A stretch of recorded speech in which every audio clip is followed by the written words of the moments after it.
Hi guys, Brendo here from Advanced Radio, and today we'll be going through a really quick introduction on the sequencer in the new Smooth Flite system.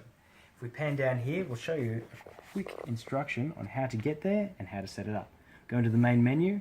If you've optioned your bus with a sequencer, then the button will show up there saying sequencer. Go into that. We actually offer 3 sequencers. We offer one from gear, which is a 9-channel, one from canopy, which is a 4-channel, and one for auxiliary, which is a 4-channel. We'll go into the gear one because that's the one we'll focus on today. Here we've got a couple of different buttons, but we'll start off with our set master switch. We've currently got that set to 5, and if I want to assign it again, all I have to do is flick it on my radio. Once we've assigned it, all we have to do is hit capture, and our master channel on our radio has been assigned. Now we're going to channel assignment, and this is where we assign our outputs on our bus. So you can see that we've got a servo plugged into channel 10 on the bus, and that's going to be our gear. We've also got a servo plugged into channel 20 on the bus. And what we do with the sequencer is we make it really simple. You can have up to 3 gear outputs, up to 3 inner door outputs, and up to 3 outer door outputs. So if you've got a really complex setup with individual air valves or individual servos, we allow for all that. So you can have up to 9 channels on this sequencer. And to assign, all you do is you press on the button that says S10, or NA if it's not been assigned. And a beauty about this system is it won't let you assign any output that's already been assigned to a different channel. So we'll page down and you'll notice we'll actually start skipping it. There we go. So not assigned is obviously not assigned. We go up, we go start at 7, 9, and we'll leave it at 10 because that's where we've got an output. And that works the same for inner doors and outer doors as well. Hit return. Now we're going to our sequencer config page. And this is a basic sequencer.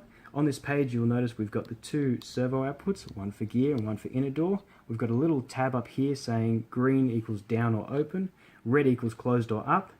Down the bottom here we've got where we are in our sequence. We're in the down position, and here we've got our wait time. So each step can be set its own individual wait time, and we can have up to 9 steps in this sequencer.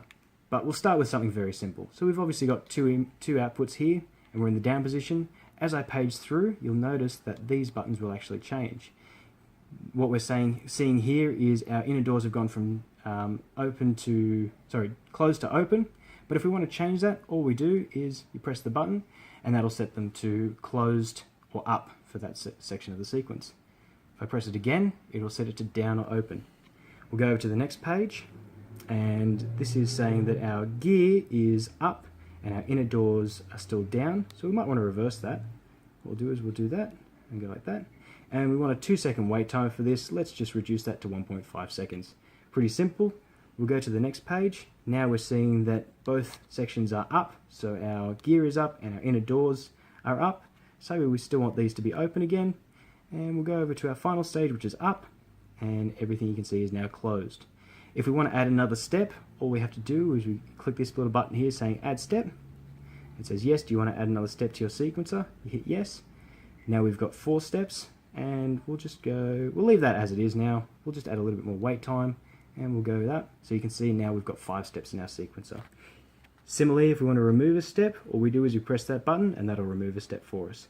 Now if we want to test our sequence, we go to the test button, and this is showing us we're in the up position.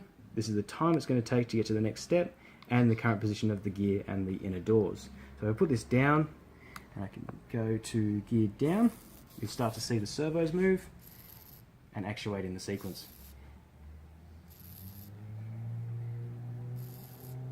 And we'll go up again. I'll try and do it with my left hand.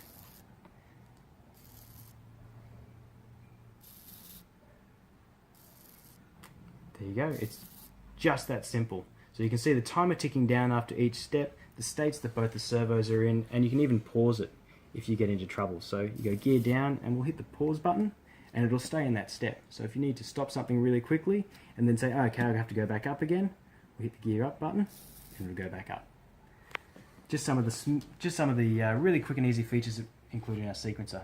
This can also be actuated by our radio as well. So if I flick the gear up switch, you'll start to see that the test feature will sequence. And this setup is the same for all 3 sequencers. The only difference between them is the gear sequencer offers 9 output channels, the auxiliary sequencer offers 4, and the canopy sequencer offers 4. Thank you very much for watching, and stay tuned for an advanced setup video.